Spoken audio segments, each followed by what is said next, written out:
Sebagaimana dokter gigi di kampung itu kan pengen anaknya jadi dokter gigi lagi dong ya. 2010 saya diminta jadi pengurus besar HMI waktu itu, jadi saya pindah lah. Ya orang tua ibu saya utamanya nangis-nangis karena dia tanda kutip kehilangan ahli waris gitu ya. Malah pakai peci itu nggak gampang loh.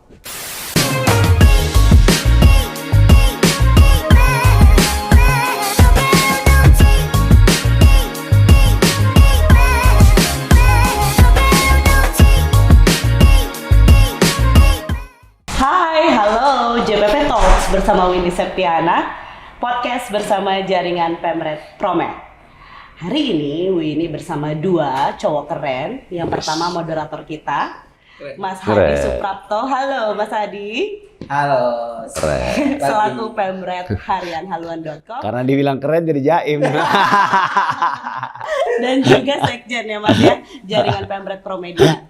Dan yang satu lagi, the special one, the one and only, nggak ada yang tahu kakak yang satu ini, kakak Arif Rosyid. Halo Mbak Halo, ini. Selamat pagi. Selamat pagi. Beliau adalah komisaris BSI. Mantan. Oh, mantan? Iya mantan. Oke, nanti Baru abis diganti, itu. baru diganti. Oh, baru diganti. Baru resmi. Tergusur. Oh enggak. Baik. Guys, nggak ada yang nggak tahu kan siapa Kak Arif ini. Beliau mukanya sering banget lah kita lihat di layar. Buka pasaran gitu ya. Karir politiknya terus melesat. Awalnya ketika beliau terpilih menjadi BPHMI periode PBHMI. Ya, Ketum PBHMI. Ketum PBHMI periode 2013 2015. 2015. Ya. Kemudian Direktur TKN, betul? Wakil Direktur TKN Jokowi K. Ma'ruf. Iya, di 2019. 2019. Dan 2024 ini. Ya naik pangkat lah, jadi komandan. Waduh, komandan. Jadi tiap 5 tahun ada peningkatan karir lah ya. Jadi ini markasnya. Markasnya. Kita Selamat jadi datang. TKN Pantang. Selamat Itu yang datang. nebeng. Selamat Nah, kira-kira datang. gimana sih Mas Arif ini pandangannya untuk politisi muda di era Prabowo Gibran ke depan yang akan dilantik Oktober 2024? Nah, yang udah penasaran pasti Mas Hadi. Kayak mukanya udah mau nanya banget nih. Mas Hadi mau nanya apa sama Kak Arif? Saya sebenarnya pengen. Karena dibilang keren jadi agak ini. Iya. Iya. Agak grogi. Bajunya udah. Gimana? Mas, saya ini sebenarnya ini apa? Lebih tertarik ke ini beberapa tahun lalu itu kita selalu bertanya-tanya siapa sih Arif Rosyid? Nah. Tiba-tiba masuk ke sini, oke lah. Masuk sini sana gitu ya. Ya, sebagai ketua PBHMI 2013, oke itu itu kita tahu dari situ. Tapi apakah hanya ketua PBHMI selancar itu? Karena banyak. Ketua HMI kan 2 tahun sekali kan pemilihan kan. Ya. Dan tidak semua ketua itu bisa eksis. Ini gimana nih ceritanya dari PB kemudian bisa lompat ke beberapa ini termasuk akhirnya masuk ke waktu itu ke Prabowo Ma'ruf ya. Oke. Prabowo Gibran. Ya. Jokowi K. Ma'ruf. Jokowi K. Ma'ruf. Dan kalau sekarang sih orang udah terkenal lah. Kan behind. Iya. Man behind the gun. Ya, yang pertama kalau dibilang tadi ketum PBHMI banyak gitu ya, tapi ya mungkin yang dikenal sama Mas saya ya mungkin karena saya kebetulan memilih jalur ini kali ya, karena sebenarnya banyak juga opsi ya banyak lah beberapa ketum PBHMI yang akhirnya jadi pengusaha juga sukses di sana gitu. Cuma yang akhirnya lebih dalam nih ngurusin politiknya ya kebetulan saya kan. Jadi ya artinya itulah bahwa semua orang punya pilihan hidup masing-masing dan mereka semua ya kita doain lah bisa sukses ya di tempat yang lain. Nah, khusus buat saya secara pribadi ya, saya sebenarnya dari dulu senangnya itu dibilang jadi ikan hidup ya, ikan hidup. Bedanya ikan hidup sama ikan mati itu kan, kalau ikan hidup dia akan selalu melawan arus ya. Sesederhana itu dulu, ikan hidup melawan arus, ikan mati itu ikut sama arus. Tapi semakin kesini saya menyadari bahwa ternyata ikan hidup juga itu bisa sesekali ikut arus, gitu ya. Kalau dia mau agak-agak gede, dia akan selalu melawan arus. Tapi kadang-kadang ternyata perlu juga dia ikut arus itu kan, nggak selamanya dia harus ini.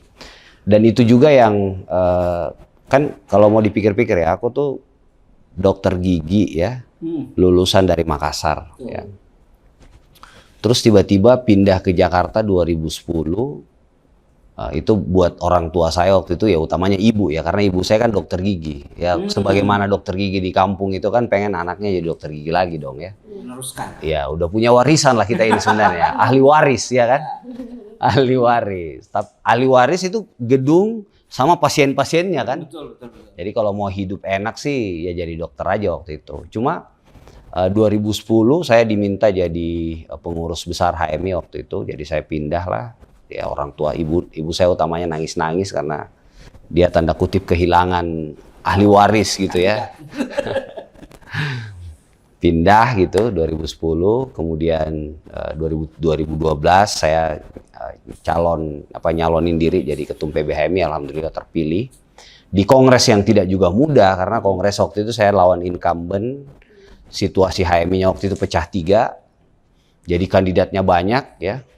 Kongresnya 1 bulan, 30-an hari, berlangsung di 3 tempat. Tempat pertama di pembukaannya 4 ya, pembukaannya di Borobudur, sidang-sidangnya di asrama haji, yang bakar-bakar asrama haji itu. Kemudian pindah ke Geraha Insan Cita di Depok, terakhir di gedung di Ragunan. Kalau nggak selesai di Ragunan, pindah ke kebun binatang. Karena 4 kali gitu. Jadi kemudian setelah itu saya kuliah S2, saya kebijakan kesehatan S3. Jadi sebenarnya kalau pendidikan ya saya kesehatan. Gitu. Tapi akhirnya ditugasin jadi wakil direktur TKN waktu itu sama Bang Bahlil gitu, sama Pak Erik, sama Bang Rosan. Kemudian setelah itu, setelah selesai diminta jadi komisaris di Bank Syariah, kan sama sekali dunia yang berbeda kan.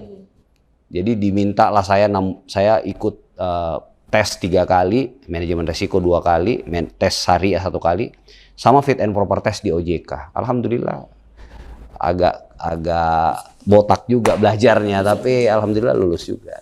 Bisa jadi ini juga ya, ekonom. Ya waktu itu saya perlu juga belajar, dan saya banyak tulisan saya juga akhirnya tentang ekonomi dan keuangan ya, lebih spesifik tentang syariah. Dan saya dianugerahi waktu itu 2 tahun saya jadi komisaris di Bank Syariah. Saya akhirnya dianugerahi tokoh penggerak ekonomi syariah oleh Bank Indonesia. Waktu itu di pertemuan tahunannya BI. Jadi alhamdulillah lah. Jadi setiap dikasih amanah kita bisa menjalankan dengan baik dan juga tidak malu-maluin lah gitu. Dan makanya tadi ditanya seperti apa ya, mungkin karena iya kita buat yang terbaik lah. Dan dulu kan guru SD kita selalu bilang rajin belajar dan rajin menabung. Jadi alhamdulillah lah. Nggak rajin berorganisasi. Belajar. Ya belajar di organisasi. Oke, apa itu yang diartikan sebagai hijrah? Saya baca ada satu hadis menarik ini di ARH. Kayak beliau ini pengen hijrah dari seorang dokter menjadi aktivis. apa ini yang dimaksud? Iya kan, hijrah itu kan selalu ditandai dari berpindah dari keadaan yang baik ke sesuatu yang lebih baik, dari yang buruk ke baik gitu. Jadi selalu ke sesuatu yang lebih baik lah ya. Termasuk waktu saya pindah dari Makassar ke Jakarta ini kan hijrah juga kan. Jadi saya tinggalkan, mungkin kalau anak zaman now sekarang bilang keluar dari zona nyaman. Karena zona nyaman itu mematikan. Ya, dulu saya belajar itu teori kodok dalam apa tuh? Tempurung. Dalam wajan itu kan, ya kan, diam tiba-tiba dinaikin suhu, matilah dia tiba-tiba. Itu yang mematikan. Dan ngomong-ngomong hijrah, ini sebenarnya pakai peci udah lama ya. Jadi ini dulu aja nih ya. Ya. Mas Adi kenapa fokusnya ke peci sih? By the way? Suka. Ini ada sesuatu yang unik. Oke. Anak muda mau kemana-mana pakai peci itu nggak gampang loh. Iya. Istri saya itu pernah ketemu beliau Istri ya? di Grand Indonesia. Dia bilang, ayah tadi saya ketemu Bang Arif Rusdi. Dia pakai peci Oke. Di mall. di mall. Lagi nganterin anak. Nggak bawa proposal biasanya. Saya nggak tahu. Nggak, biasanya kan orang pakai peci itu Identik. identik Enggak. ya. Pakainya Iya. pakai Bawa biru proposal. langit. Pakai Pakainya baju biru langit. Oh. Oh, oke gas. Iya. Dan itu menjelang pemilu ya. Ya. Menjelang pemilu dan beliau ini masih mau nganterin anaknya main Main di playground gitu. di playground Oke. dan ikut naik kalau nggak salah. Oh, iya, nah. Bener nggak? Ya, kalau ada waktu saya selalu bareng anak sih. Ya. Membagi waktu ya. Dan itu waktu itu istri saya pengen foto tapi katanya malu. Nantilah saya main ke rumahnya beliau berarti ya. Atau suaminya dulu lah. Iya. Nanti tunjukin ke istrinya. akhirnya merembet kemana-mana. Itu loh yang sudah sukses saja masih mikirin anaknya, nganter anak.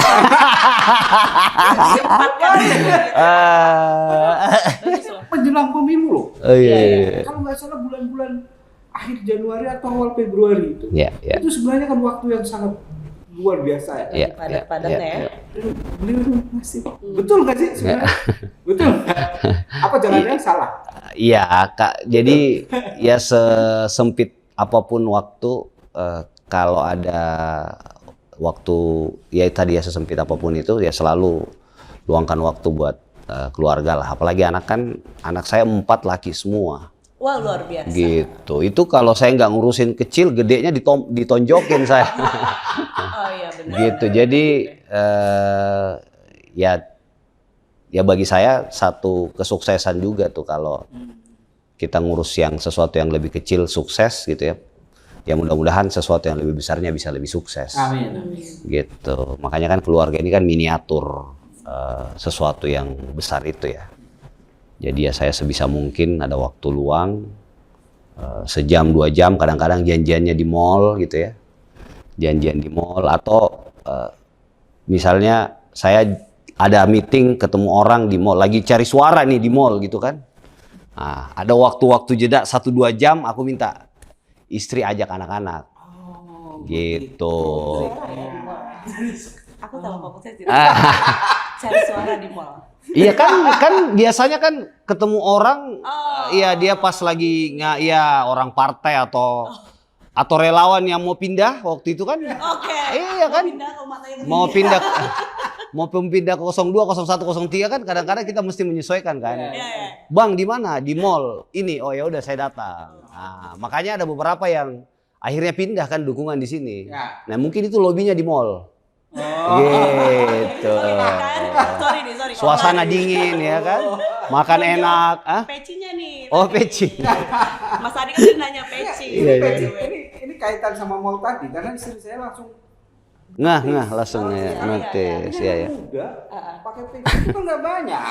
Ya sebenarnya kalau pakai peci dari dulu kan ya, kalau di kampung itu sholat pakai peci gitu. Tapi sewaktu-waktu ya kan.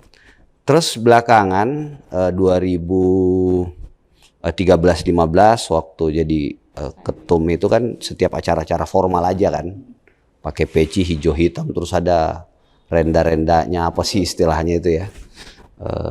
Terus semakin kesini saya belajar ya atau berorganisasi lah di HIPMI, di Kadin gitu ya. Lihat banyak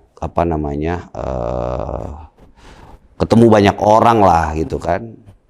Terus kalau di HIPMI kan tradisinya cipika-cipiki, ya kan. terus dengan teman-teman yang lain lah, ya itu sah-sah juga gitu bagi sebagian yang lain. Nah, cuma dari situ saya belajar bahwa ternyata kita kadang-kadang butuh sesuatu di luar diri kita untuk kontrol diri itu gitu. Jadi dari situ saya bilang kayaknya pakai peci ini menarik juga itu. Dan kan sebenarnya peci ini Bung Karno itu pakai peci di forum-forum internasional ya. Ya, di forum-forum internasional. Jadi sebenarnya peci itu akhirnya jadi simbol nasionalisme juga. Dia tidak hanya terbatas sama teman-teman yang Islam misalnya saya gitu ya. Jadi akhirnya multidimensi. Jadi setelah itu ada juga spiritualnya sedikit buat jaga-jaga diri gitu ya. Ada juga yang merasa nasionalismenya itu penting ditonjolkan gitu. Sebab lainnya banyak juga konsekuensinya kan, akhirnya dianggap old school gitu ya. Kadang-kadang ini forumnya misalnya di mall, ini emang ada pengajian di sini. Ya ada yang gitu-gitu, tapi ya seiring berjalan waktu saya jadi biasa. Ini juga bisa jadi menjaga saya dari hal-hal, kan katanya godaan laki-laki ini harta tahta wanita ya kan. Jadi mudah-mudahan wanitanya bisa membatasi ya kan. Kan ada itunya. Jadi orang yang mau cipika-cipika jadi ini perlu nggak ini cipika-cipiki ya kan? Soalnya pakai peci. Tapi saya itu sudah 3 bulanan. Ini misalnya saya jalan-jalan malam-malam pakai peci, soalnya ke kantor ya. Yeah. Ke kantor saya belum pede. Karena saya meeting di Promedia pakai peci itu semua pada bersorak-sorak. Iya. Dikasih Al-Quran nggak? Reaksi ya. Al-Quran sih. Nanti suruh baca kitab itu. tapi betul sih apa yang saya rasakan ketika saya jalan-jalan ke mall pakai peci. Saya kan biasanya kalau misalnya ke mall mata jelalatan. Begitu pakai peci mau jelalatan malu. Iya. Itulah yang tadi Arif bilang, menjaga juga sebenarnya. Jadi akhirnya istri mendukung. Itu manusiawi ya soalnya. Dan istri mendukung. Pakai peci aja. Biar ingat gitu. Oke. Nah, ke kantor belum pede. Oh, belum pede. Kak Arif ini penasaran nih. Boleh ya? Kak Arif ini namanya digadang-gadang masuk ke dalam kabinet Prabowo Gibran. Respon Kak Arif terhadap ini gimana?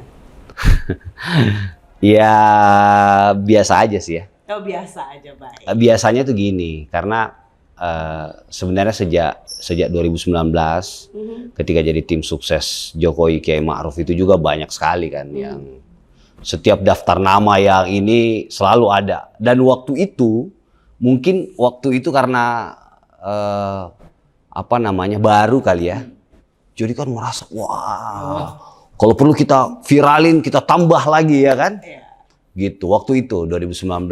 Tapi saya tuh semakin kesini ya, misalnya ya tadi ya soal ketika saya diminta akhirnya jadi komisaris BSI. Saya kan waktu ditanya sama Pak Erik, saya bilang, Bang, waktu itu Rif, saya jadi Menteri BUMN, kalau komisaris apa? Saya bilang, Bang, setelah menempuh banyak etapa kehidupan ini, mungkin kasih saya ruang yang saya bisa punya banyak manfaat buat orang lain. Waktu itu ditanya, manfaat itu maksudnya apa? Ya salah satunya teman saya banyak di daerah-daerah. Gimana biar saya bisa mengakses atau saya biar bisa ketemu nih sama kawan-kawan saya dan saya bisa kasih manfaat buat mereka. Waktu itu Pak Erik langsung nyambung bilang, oh kalau gitu yang cabangnya banyak ya. Iya, mungkin salah satu indikatornya itu. Wah, cabang banyak itu pilihannya cuma bank, Himbara, Rif, dan yang kedua PT Pos. Ya, Himbara kamu nggak punya pengalaman, latar belakangmu kesehatan dan lain-lain. Terus PT Pos masih rugi gitu. Jadi ya buat kemana-mana kan akan membebani juga gitu ya. Akhirnya 1 bulan setelah itu Pak Erik nelpon, Rif kita udah rapat kamu untuk sementara di Bank Syariah Mandiri waktu itu. Oh, BSM belum merger kan. Di anak perusahaan dulu. Oh ya saya bilang saya dimanapun Bang, karena bagi saya berkhidmat gitu ya atau berkontribusi atau bermanfaat buat orang lain itu jauh lebih berarti gitu. Nah, dari situ ketika jadi komisaris BSM, kemudian akhirnya merger BSI kan jadi gede kan. Jadi untungnya sekarang terakhir itu 5,9 triliun, 5, sekian triliun lah gitu. Ya gajinya ratusan juta juga lah ya, tantimnya miliaran ya kan. Kemudian akhirnya saya mundur jadi, itu kan juga karena ya jadi tanggung jawab saya juga kan untuk melanjutkan apa yang sudah diletakkan oleh Pak Jokowi dan pengen memenangkan Pak Prabowo dan Mas Gibran ya. Karena Pak Prabowo figur yang saya kira orang senior yang memberi ruang buat anak muda itu ada tapi tidak banyak di Indonesia ini, dan figur anak mudanya Mas Gibran. Ini sesuatu yang saya perjuangkan sejak 14 tahun yang lalu lah. Bagaimana mendorong bonus demografi dan pembangunan kepemudaan. Nah dari perjalanan demi perjalanan itu, saya akhirnya tidak lagi punya banyak ekspektasi ya. Saya bermimpi seperti ini saja itu kan udah jauh sekali kan. Saya dulu mimpinya jadi dokter, jadi apa, terus tiba-tiba jadi seperti ini. Jadi bermimpi untuk jadi jadi kabinet aja saya ya nggak berani lah gitu ya. Ya makanya saya lakukan semuanya dengan baik saja, nothing tulus segala macam ya, biar urusan itu ya urusannya Pak Prabowo dan Mas Gibran lah. Saya juga nggak mau menjadikan diri saya beban gitu ya, atau jadikan diri saya juga ini beban pikiran juga, saya nggak mau. Sakit ntar kita ya kan. Iya, benar. Mimpinya ketinggian terus tiba-tiba ini. Jadi ya makanya tadi akhirnya ya kadang-kadang jadi ikan hidup yang ikut arus. Yang penting sudah mengantarkan. Ya kan, dan alhamdulillah ya Pak Prabowo kan di salah satu media internasional bilang kan, setelah 3 kali berproses akhirnya menang karena kontribusi besar dari suara orang muda gitu. Jadi ya itu sebuah kebahagiaan lah buat kami yang kemarin ikut bantu gitu. Dan peran. Dan setelah ini menang, harapan dari seorang Arief Rashid untuk pemerintahan ke depan seperti apa sih? Sebagai wakil anak-anak muda. Ya. Nah, ini menarik. Seperti yang saya sampaikan tadi ya, saya berjuang ini sejak 14 tahun yang lalu ya. Jadi waktu itu saya mulai bicara tentang bonus demografi dan pembangunan kepemudaan itu sejak awal pindah ke Jakarta gitu. Ketemu dengan satu instansi ke instansi yang lain. Sampai akhirnya ketika saya terpilih 2013-2015, saya diundang tuh ke istana gitu. Satu-satunya organisasi yang bawa dokumen waktu itu kami nyodorin waktu itu bagaimana agar kebijakan pembangunan kepemudaan itu bisa lintas sektor.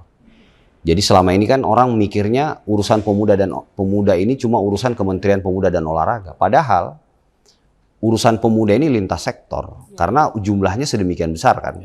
56 sekian persen lah gitu kalau kita mau tarik milenial ke bawah ya.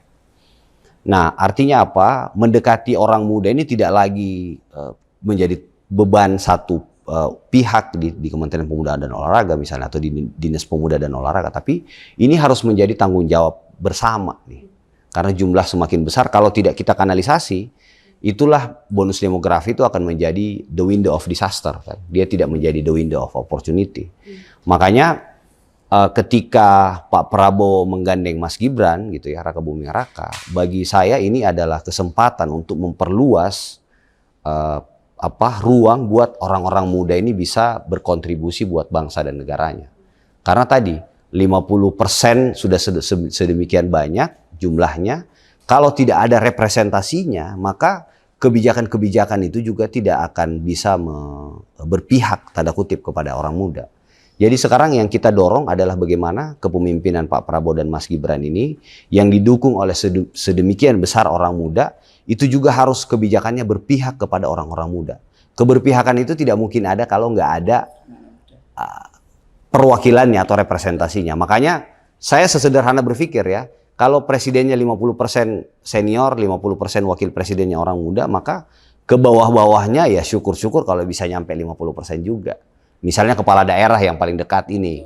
Kalau nggak wali kota, gubernur, dan bupatinya muda, ya minimal wakil-wakilnya muda. Gitu. Nice. Duta besarnya misalnya yang senior-senior, minimal nanti wakil-wakilnya juga muda. Atau bahkan duta besarnya dipilih. Nah, dari situ, dari kita dorong kebijakan itu, akhirnya jadilah peraturan presiden tahun 66 tahun 2017 tentang koordinasi lintas strategis kepemudaan.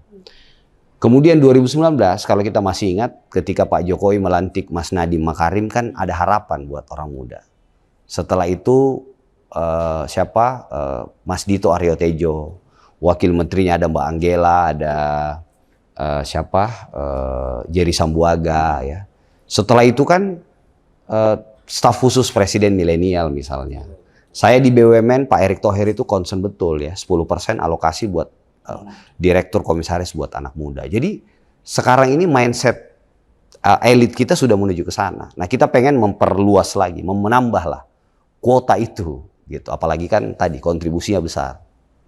Gitu. Jadi ya mudah-mudahan kepemimpinan Prabowo Mas Gibran ini, kalau dulu Pak SBY kan pro pur, pro growth dan nah, ini mudah-mudahan ada pro youth ya. Jadi kepemimpinan atau pemerintahan yang berpihak kepada orang muda. Nah ini anak-anak muda, terutama untuk yang kuliah, itu menurut Bang ARH, apa sih yang harus dilakukan supaya bisa ikut memanfaatkan bonus demografi itu? Karena selama ini kan kalau kita lihat ya tidak sedikit juga orang-orang yang hanya leha-leha scroll TikTok berjam-jam, mager. Ya betul. Nah ini seperti apa nanti kira-kira anak-anak muda yang bisa? Ya, jadi memang kalau kita lihat di survei Kompas terakhir itu kan dari tahun sebelumnya 22% lulusan kuliah dan SMK itu bisa diterima ke lapangan kerja, ini cuma 22% loh. Jadi dari 100 orang yang lulus, cuma 22 orang yang diterima kerja. Nah ternyata tahun kemarin 2022-2023 itu tinggal 13% loh. Ya, turun ya. Gitu, semakin turun. Jadi artinya apa? Memang jumlah besar kalau tidak berhasil kita maintain ini akan menjadi tadi the window of disaster. Kita nggak akan dapat peluang bonus demografi sebagaimana momentum ya yang datang sekali dalam seumur hidup bangsa ini. Sehingga menurut saya anak-anak muda yang pertama ya tentu harus belajar dimanapun dia berada ya. Kan dulu kita diajarin tuh semua sekolah, semua tempat adalah sekolah, semua orang adalah guru ya. Jadi belajar dimanapun, oleh siapapun, kapanpun gitu ya, dengan beragam. Tentu belajar itu mengambil kebaikannya dan meninggalkan keburukannya ya. Banyak juga orang yang belajar semua ditelan mentah-mentah ya. Jadi baik buruknya semua ditelan gitu, nggak boleh juga. Kita harus pandai memilah. Yang kedua saya kira yang paling penting juga adalah bagaimana membuka atau memperluas jaringan seluas-luasnya. Karena saya di titik ini merasa betul bahwa jaringan itu segalanya. Makanya waktu begitu hijrah ke Jakarta, saya punya satu catatan yang tidak pernah saya lupa bahwa saya harus ketemu 10-15 orang berbeda setiap hari. Jadi bayangkan Jakarta yang macet ini, waktu itu belum ada Gojek gitu ya. Harus ketemu 10-15 orang tiap hari gitu. Itu di things to do list gitu? Betul. Wow. Jadi ketemu segala macam. Nah ada jaringan. Akhirnya setelah membuka jaringan, yang terakhir mungkin yang penting juga buat anak-anak muda itu kita harus selalu menanam kebaikan sebanyak-banyak dan seluas-luasnya. Karena menanam kebaikan ini kita juga yang pasti akan menuai itu. Nice. Gitu. Jadi ya menurutku 3 hal itu ya. Jadi belajar, yang kedua memperluas silaturahim ya atau membuka jaringan. Yang ketiga ya kita perlu menanam semakin banyak kebaikan. Karena seperti saya ini, akhirnya saya lamar kerja itu nggak pernah pakai ijazah kan. Bahkan dilamar gitu, mau ini mau itu. Setelah saya selesai kemarin mundur jadi komisaris kan, tawaran itu datang lagi, tawaran dari sini dari sana. Jadi cukup dari namanya. Bukan ya dari apa? Bukan dari klinik kan? Ah itu kalau itu lain lagi tuh usaha. Jadi orang hampir tiap hari datang ke sini pengen kerjasama usaha sama kita. Jadi ya alhamdulillah lah. Wow, luar biasa.